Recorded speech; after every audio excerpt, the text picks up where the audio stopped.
Hey everyone, welcome back to Fiscal Voyage. I'm Felix, and today we're gonna do a trade review, December 1st, 2025. First off, I wanna go over. I had a winning day. You can see here. Basically, I took a loser on one trade, and then a full, almost a full winner, 1.4 on the second trade, so up $93.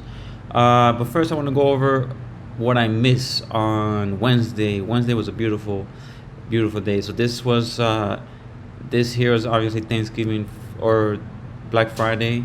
I didn't take any trade here because it was very choppy and not moving at all, and it was a half day, so it was a lot of things going on, and I didn't have work or anything, so it was a good day to take the day off. But I did miss, and I mentioned this on the previous video, that I may or may not take a trade on Wednesday because thinking the holidays coming up and things like that. So first off, we on that day I saw, we went up and then we came down, and then it was just chopping around for basically about an hour or so, and we mark here the pre-market high, which is about here, on the SPY. You can see here we had a 15-minute close, so that's good. So when the 15-minute close above that, now it's just wait for a pullback to the 5-minute EMA. We got that, but then it just kept going down, and then after that, just waiting here, and we got to close under the pre-market high on the 15 minutes. So that means I have to reset the 15-minute high. I can't just take a trade here and go for it. So you can see here it almost closed above here, and then this one it closed, which would have been right around here. So if I was looking at this is where I will get in here with a stop under the 5-minute 13 EMA. We got a 5-minute close above, we got the 15-minute close, so all that looks good. The EMAs are spreading out, so that is good. This would have probably been maybe a break-even trade, or half our winner trade, but most likely a break-even trade. But this is where the big miss here was, and I was looking at this, but I closed my Thinkorswim platform, so I didn't have it up to take the trade. But basically, you can see here, we have basically this here consolidation. It breaks above the consolidation. We have the 15-minute above the pre-market. We have a nice steady pullback, a bottoming tail right onto the 5-minute 13 EMA, and then basically the entry would have been, you can see here. So once it hit the 5-minute 13 EMA, I wait for the 2-minute close above the 13 EMA. So we got it right here. So the entry would have been right here, or if I wait a little longer, right above there. Either way would have been a great trade. So for example, this one here with a stop under that bar, and then it just went straight up, and it would have been an easy, nice, beautiful trade. That one I missed, and I was like, crap, when I saw it. I didn't have my platform up. That's definitely an A+ trade. So, but anyway, it's good that I saw it, and I would have taken it if I had my platform up, but I didn't. But I like the fact that I saw it, and I was like, oh my god, that looks so beautiful. So that's good there. But anyway, so let's go to the trades I took. So my first trade was SPY. You can see here, 1013. I bought SPY long, 217 shares at 1013, and you see here I took a loss. So basically what happened here, and the mistake was, I didn't wait for the 5-minute 13 MA to get near, and the 200 5-minute EMA was right here, so they didn't really have a cross to say that the buyers are stepping up, or it's a good long. You can see here now it started across, and look what happens. Now we have the going long, but they didn't get across here. But I liked it because so we had a gap down, and then on the previous day low. So if we get a gap down, before I go long, I want to see it, the 15-minute close above the previous day low. So that means buyers are stepping up. It closed, and then it should take it higher to the next zone, which is the high of the previous day, which was this here. So that was kind of the game plan here. So it ripped up, and you can see here it had a nice like double bottom here. It ripped, retested, and then it just ripped from there. And then over here, so I was like, okay, we got the 15-minute close, we got the 2-minute 13 EMA here, we got these cross, so that looks good, looks good. This one crossed here on the 5 minutes, so that looks good. We didn't cross on the 10-minute, and we didn't cross on the 15-minute, so that was kind of like, so this wasn't an A+ setup.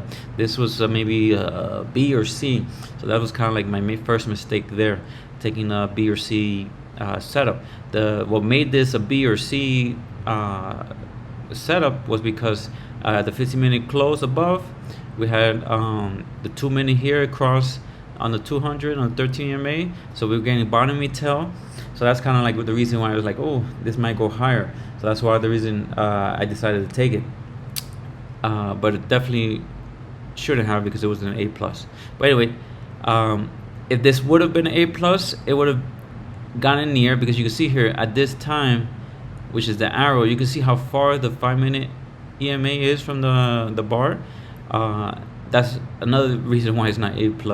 And then the next thing is, say for example this bar here, and then we had this big red bar, but over here this was getting a little closer, but now we're under the 2-minute 13 EMA. So for me to take the trade, I need to close above the 2-minute 13 EMA, and then I could take it with the stop near the 13 EMA on the 5-minute, and that would probably be, it wouldn't still be an A+, because the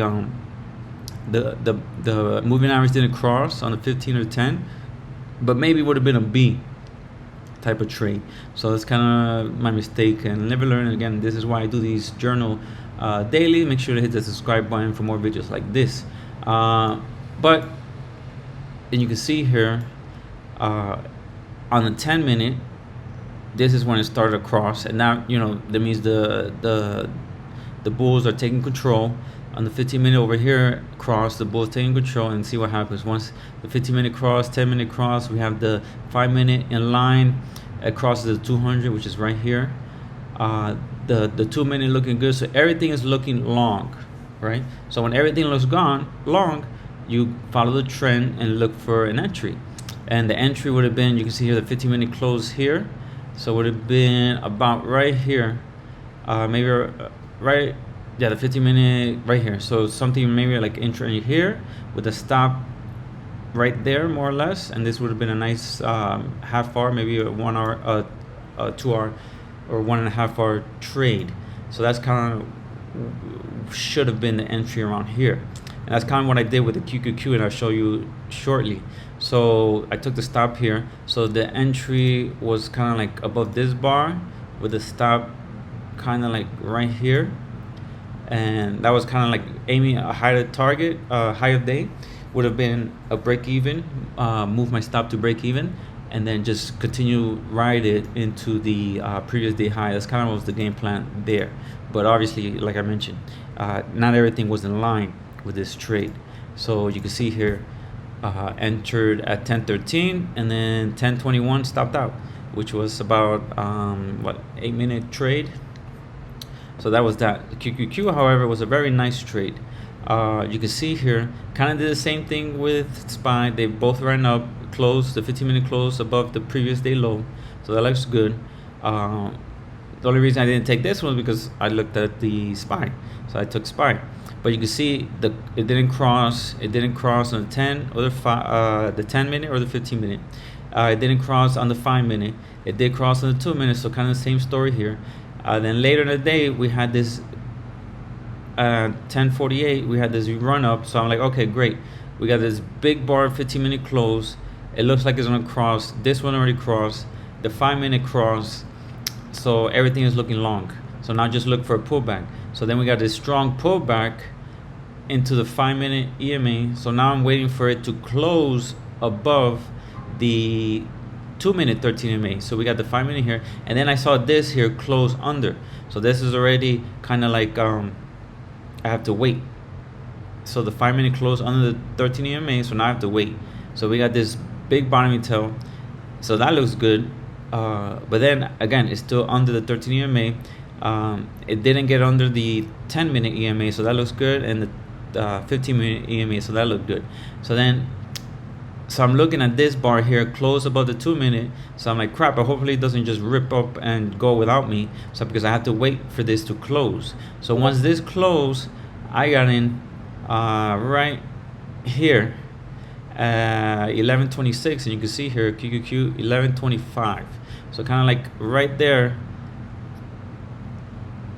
So once this close, the 5 minute, once I saw the 5 minute close, that's kind of when I put my order in, because the 2 minute already closed above, and the 5 minute, I'm just waiting for the 5 minute to close for confirmation. So I got in, my break even was here, and my 2 hour target was here, and my stop was here, which kind of like under this bar, which was under the 13 EMA on the 5 minute. So it was a little very tight. It was around 55 cents or so stop. So it is tight for a QQQ trade, but based on my like back testing and stuff like that, is under the 13 EMA on the 5 minute. So I'm looking for, or just hoping that doesn't wick me, and it still is a valid trade. That's kind of like the worst thing. It wicks you, and it's still a valid trade because it still didn't close under the 13 EMA on the 5 or the 2. So that's kind of like, I was like, hopefully it didn't do that. But it consolidated here for a few minutes. It had this nice little wick, and then boom, hit my half-hour target, and then just put my stop to break even, and then just waited, let it ride to see what happens, and then I'm out here at 11:42. As you can see here, I got in at 10:25. I took my half at 11:30, so 5 minutes later, and then another 10 minutes, 12 minutes later, out completely for almost a 1.4 hour winner. So you can see here I'm up half an hour. Again, 1 hour is $200. Half an hour is about is $100, so it's a little less than half an hour. Maybe like 4.5, but up for the day. And that was my trades. So the same thing with the QQQ and SPY during that time period. They kind of like were the same setup. So either one would have been a good trade. I was just looking at QQQ. It had the 2 minute 13 EMA more spread out compared to the SPY at the time, what I saw. So that's why I liked it, and I went with QQQ. But both would have been kind of the same setup trade during that time period. So those were my trade for today. Took 2 trades, ended up winning about 0.4 R for the day, and that's it. Thank you guys for watching. Make sure you hit the subscribe button and follow this, subscribe button. Make sure to watch the other videos of my trades, and let me know what trades you took today. You win, lose, what was the setup, why you take it. This is how we both learn and grow. So thank you again. I'll see you guys in the next one.